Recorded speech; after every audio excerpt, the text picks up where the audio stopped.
This is GARIS, Masculist, MGTOW flyers, that is 2-3 page essays on the themes of masculism and MGTOW, read aloud and written by Prof. Dr. Hugo de Garis. This is flyer number 29, entitled How Will the Gender Politicians React Towards the MGTOW/Masculists Wiping Out the Population? Description. This flyer contrasts the two broad approaches to solving the MGTOW/Masculist annihilation of the population problem, that is, the feminist man-up approach and the Masculist/MGTOW woman-up approach, that is, creating a FIP society. The flyer itself. How will the gender politicians react towards MGTOW/Masculists wiping out the population? One thing is for sure, and that is that they must react, because if they don't, there won't be any people left to have power over. They themselves will not be replaced. There are several ways the gender politicians can react. Probably in practice, they will try all of these options, and some will fail, and hopefully one will succeed. The obvious options are of two broad types. 1. The feminist approach. This approach assumes the traditional male role of being manslaves to women, so that the gender politicians base their policies on this basic unquestioned assumption. Their female voters will push for this approach as well, so the gender politicians will do what they can force men into continuing to pay for women, by legislating such things as a bachelor's tax, higher tax rates for unmarried men, pressing the media to shame men into being more amenable to being manslaves to women, etc. Of course, this approach won't work, as it is the traditional male manslave role itself that is the problem, that men in their millions are reacting against. The shaming man-up approach was tried in Japan, where the herbivore men, the Japanese equivalent of the MGTOWs, have had more effect on crashing the population because they've been rebelling against the man-slave role for longer than MGTOWs in the Western countries. 2. The MGTOW/Masculist approach. The Masculists need to educate the gender politicians that the feminist approach won't work and will actually accentuate the problem, alienating men even more against the traditional man-slave role. Gender politicians need to be taught, and society needs to be taught, that there's a definite alternative solution to the population annihilation problem, and that is that society needs to become a FIP society, capital F, capital S. That is, both sexes are to be socialized and educated to be FIPs, that's financially independent persons. This option will revolutionize society. Parents will have to apply powerful moral pressure on their daughters to become FIPs, scaring them with masculist slogans such as "No calculus, no baby," "Be FIP or be manless," "Fluffies can rot on the shelf," etc.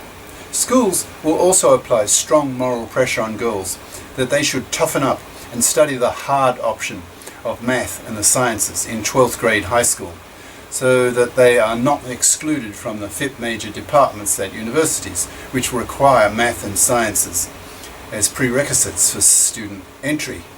Society needs to push women to be FIPs by putting moral pressure on women to woman up and pull their weight financially. The media, and particularly Hollywood, needs to push the FIP society model so that the unthinking portion of the population, about 90% of the population, is pushed along in the FIP society direction. The most important change must come from the gender politicians, who need to mend fair the gender laws, especially in regard to the divorce laws. Today's divorce laws are a moral outrage against men, financially massacring them in the divorce courts, where one married father in 4 will lose custody of his kids with 90% probability. He will lose his house to his fluffy ex-wife.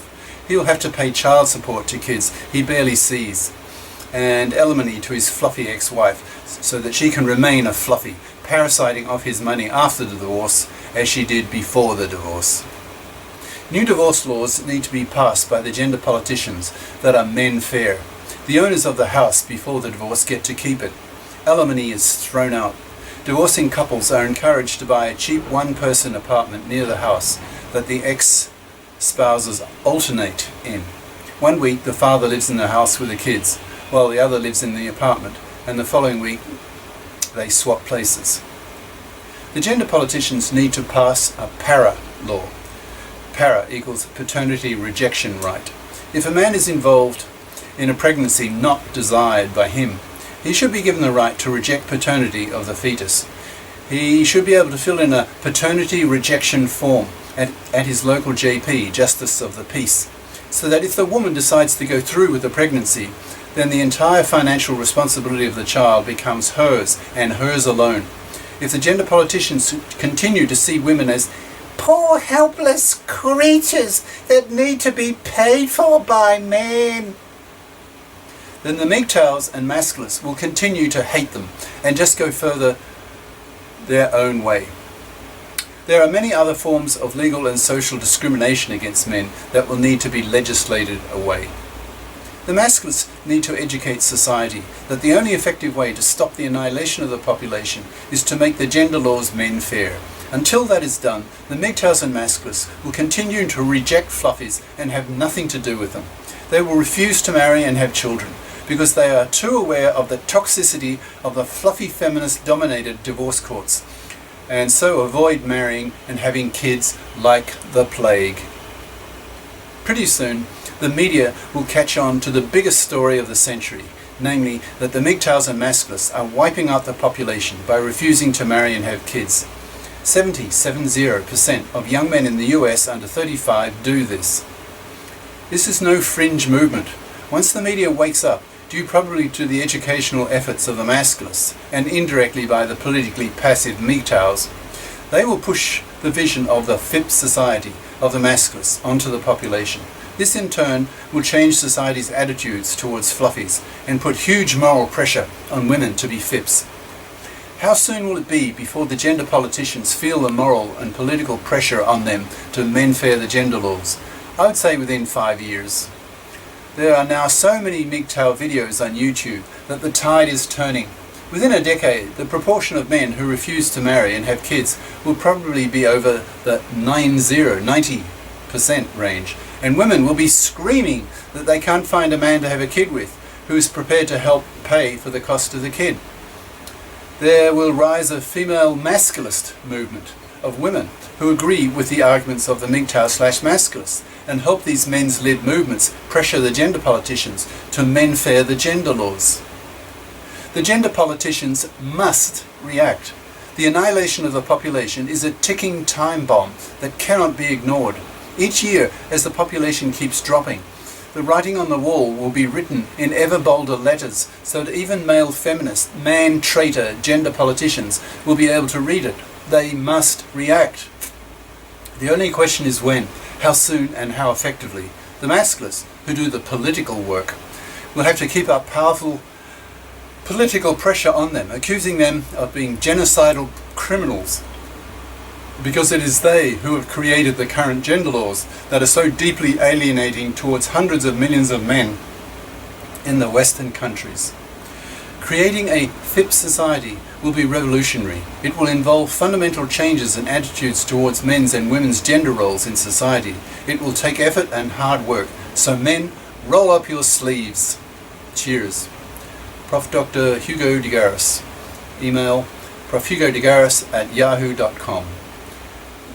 Website profhugodegaris.wordpress.com.